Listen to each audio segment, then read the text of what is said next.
اب آپ کے سامنے میں اپنے مدرسے کے 2 بچوں کو پیش کرنا چاہتا ہوں جن کو ایک مکالمے کی تیاری کرائی گئی ہے۔ بچے تو اور بھی ہیں لیکن وقت نہیں ہے، مفتی صاحب کی تقریر ہونی ہے، صرف ایک مکالمہ 5 منٹ ہم لگیں گی، پھر اس کے بعد حضرت کی تقریر ہوگی۔ الحمدللہ ہم نے ان کو تیاری کرائی، کچھ بچوں کو حدیثیں بھی یاد کرائیں اور کچھ بچوں کو اسلامی معلومات کے تعلق سے وہ بھی یاد کرایا، لیکن وقت نہیں ہے۔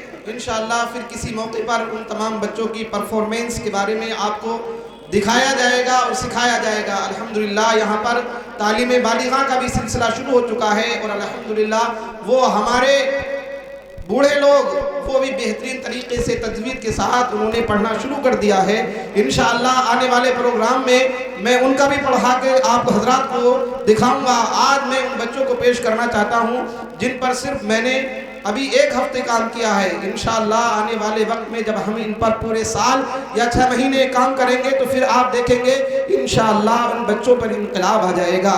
اب میں پیش کر رہا ہوں محمد ارسلان رضا اور محمد اشرف کو کہ وہ دونوں آئیں اور اپنے بہترین مکالمے سے سامعین کے قلوب کو منور و مجلہ فرمائیں۔ السلام علیکم ورحمۃ اللہ تعالی وبرکاتہ۔ وعلیکم السلام ورحمۃ اللہ تعالی وبرکاتہ۔ آپ کیسے ہیں؟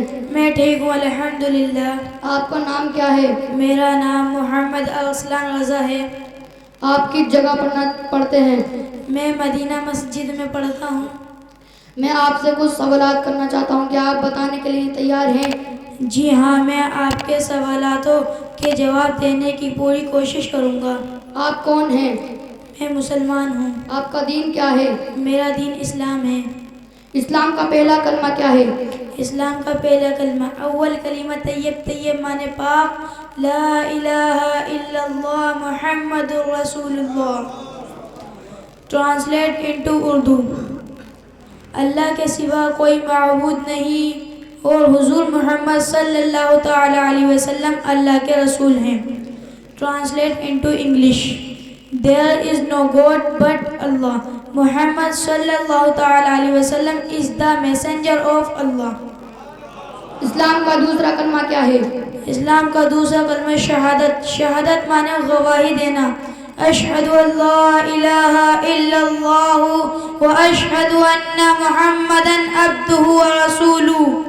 ٹرانسلیٹ انٹو اردو: میں گواہی دیتا ہوں کہ اللہ کے سوا کوئی معبود نہیں اور میں گواہی دیتا ہوں کہ حضور محمد صلی اللہ تعالی علیہ وسلم اللہ کے بندے اور اس کے رسول ہیں۔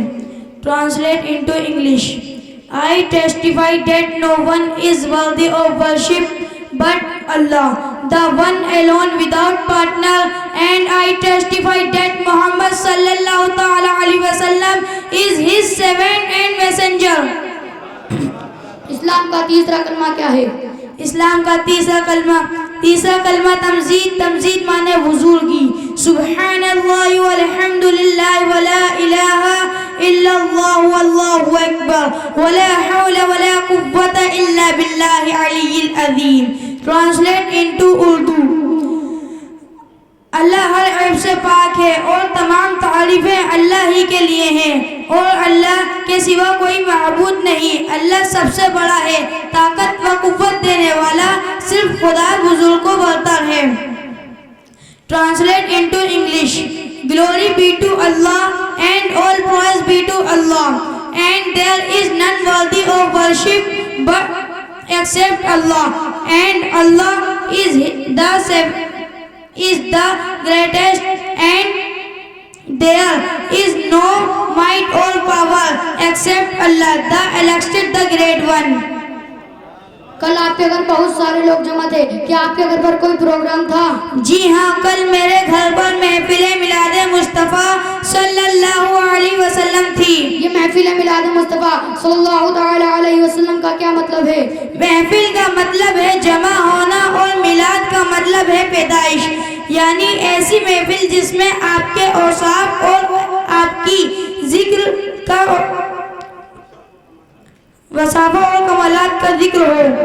ایسی محفل میلاد مصطفیٰ صلی اللہ علیہ وسلم کہلاتی ہے۔ کیا میلاد کا لفظ حدیث کی کسی کتاب میں آیا ہے؟ جی ہاں، ترمذی شریف کی حدیث ترمذی شریف میں ایک باب ہے جس کا نام بابی ما جاء فی میلاد النبی، جس کی حدیث نمبر 3624 میں ہے۔ صحابی نے میلاد کا لفظ استعمال فرمایا۔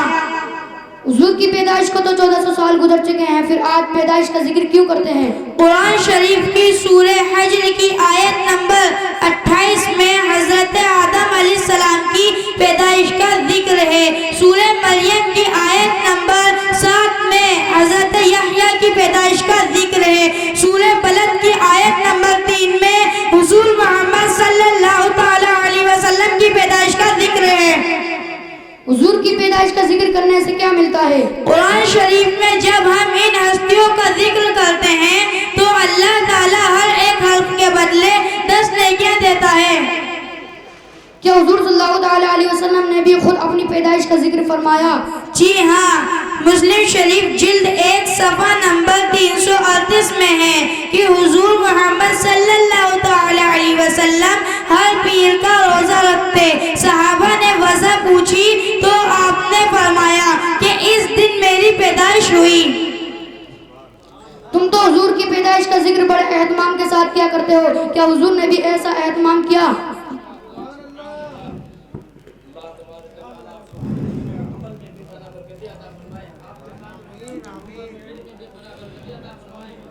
جی ہاں، ترمذی شریف کی حدیث نمبر 3532 میں ہے کہ حضور محمد صلی اللہ علیہ وسلم نے ممبر شریف پر تشریف فرما ہو کر اپنی پیدائش کا ذکر فرمایا۔ کیا آپ صلی اللہ تعالی علیہ وسلم نے صحابہ کرام کے مجمع میں اپنا میلاد سنا؟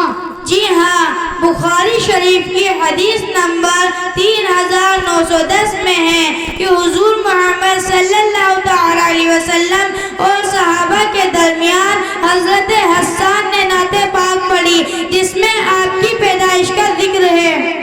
آپ 12 ربیع الاول کو میلاد کی خوشی مناتے ہو، آپ کے پاس کیا دلیل ہے کہ آپ 12 ربیع الاول کو ہی پیدا ہوئے؟ حضرت جانب اور عبداللہ ابن عباس رضی اللہ تعالی عنہ اور امام کستلانی نے بیان فرمایا کہ آپ کی پیدائش 12 ربیع الاول کو ہوئی۔ آپ 12 ربیع الاول کو پیدائش کی خوشی کرتے ہو، یہ تو آپ کی وفات کا بھی دن ہے۔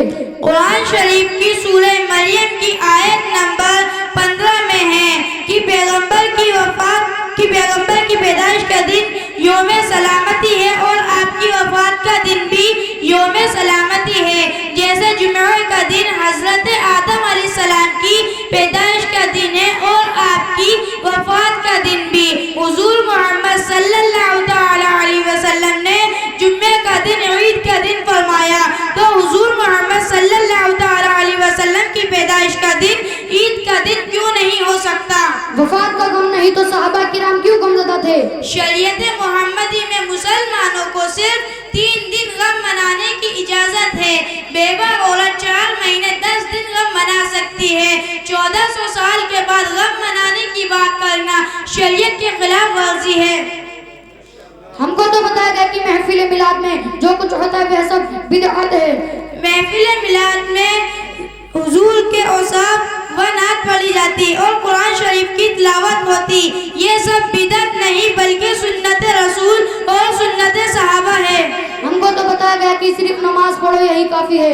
ذکر مصطفیٰ صلی اللہ تعالی علیہ وسلم کے بنا ہمارا کلمہ بھی مکمل نہ ہوتا، نہ ہی ہماری اذان مکمل ہوتی اور نہ ہی ہماری نماز مکمل ہوتی اور نہ ہی ہمارے قبر کے سوالات مکمل ہوتے۔